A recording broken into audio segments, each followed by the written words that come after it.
Welcome. Today is the third day of the first week in Advent. We have the first candle lit. We're reading the story, Tabitha's Travels, and today's chapter is titled Suspicions. The footsteps were quiet like a ghost, and Tabitha had to strain to hear them. But they were there, sneaking up on the tent from the hill behind. Tabitha's parents and brothers were sound asleep, and Jotham lay on his own mat just outside the... Jotham! Instantly Tabitha knew who the visitor outside the tent was. Whipping back her blanket, she leaped across the forms of her sleeping family, like a gazelle landing lightly between each. On the other side of the tent now, she pulled back the door and slipped out into the night just in time to see a dark figure bending over Jotham. "Uncle Ananias!" Tabitha hissed. "What are you doing?" Ananias jumped back and let out a little yelp. "Child!" he cried in a whisper. "Don't scare a man so.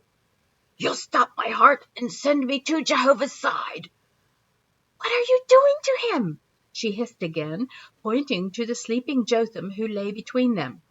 "I'm doing nothing to the boy," Ananias said, indignant. "I only came to see that he remains in his bed where he could do no mischief." Tabitha wanted to say that any mischief being done had nothing to do with Jotham, but she knew that she must show respect to her elder even if she didn't trust him. "What are you going to do?" she asked, seeing a bedroll and a cloth under her uncle's arm. "I'm going to tie one end of this cloth to his ankle," he said, holding up the cloth, "and the other to mine. If he tries to make mischief in the night, I will awaken and stop him." "Why do you think him so evil?" Tabitha asked. "He has been nothing but kind and respectful to us." "He is a wayward orphan and a liar," Ananias spat back. "Such children cannot be trusted." That Jotham had lied, Tabitha could not argue, but still... "So you will not harm my friend?" Tabitha asked. "Of course not," Ananias answered. "Even if I wanted to, Eliakim has forbidden it, and I know to respect those in authority over me." Tabitha nodded at this and said, "Then I will leave you to your conniving and bid you good night." With that, Tabitha went back inside the tent, amazed that Jotham had slept through the entire exchange. She was still amazed the next morning when he continued sleeping as her entire family stepped over him while leaving the tent. Ananias, she saw, had gone back to his own tent sometime in the night. Breakfast was served to the men and boys, who then headed out to the fields to graze their flocks. Eliakim announced that they would rest for a day, and that made everyone happy. It was well after the women had eaten their own morning meal, and while Tabitha was helping her mother make a stew, that Tabitha looked up from her work and started giggling like a girl about to be married. In the distance, just coming around a juniper tree, she saw Jotham, with a long, narrow white cloth trailing from his leg. The boy seemed completely unaware that the cloth was stuck to him, or that he was the source of great entertainment for the girl. As he approached, Jotham looked from Tabitha to her mother and back again. The obvious question wrinkled up on his face. "Good morning, Jotham of Jericho," Tabitha's mother said. "Good morning, wife of Eliakim. Has your long sleep made you well?" she asked. "Yes, I feel much better today." Tabitha had sat there giggling all through this, and now her mother scolded her. "Tabitha," she said, "what are you going on about?" Another giggle escaped Tabitha's lips, and then she said, "Your forgiveness, mother. I couldn't help but notice that our new friend has some strange clothes." Her mother looked to where Tabitha was pointing, and then she too began to giggle. Jotham tried not to show any interest, but he turned his head slightly, and out of the corner of his eye checked his clothing. And then he saw what they were laughing at. I, Jotham stuttered, pulling at the cloth, but Tabitha just laughed. "Forgive us, Jotham," her mother said, unhooking the cloth and rolling it up. "This is the swaddling cloth in which we wrap newborn babies. It must have been caught in the blanket we gave you. Then, seeing that he was still embarrassed, she added, "Tabitha, why don't you show Jotham your father's camp and tell him of your ancestors?" "Yes, mother," Tabitha said with the last of her giggles.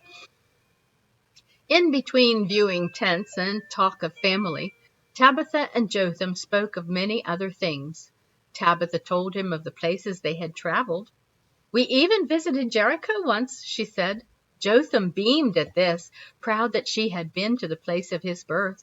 He told her of the many wonders of Jericho, even though he'd only been there once himself.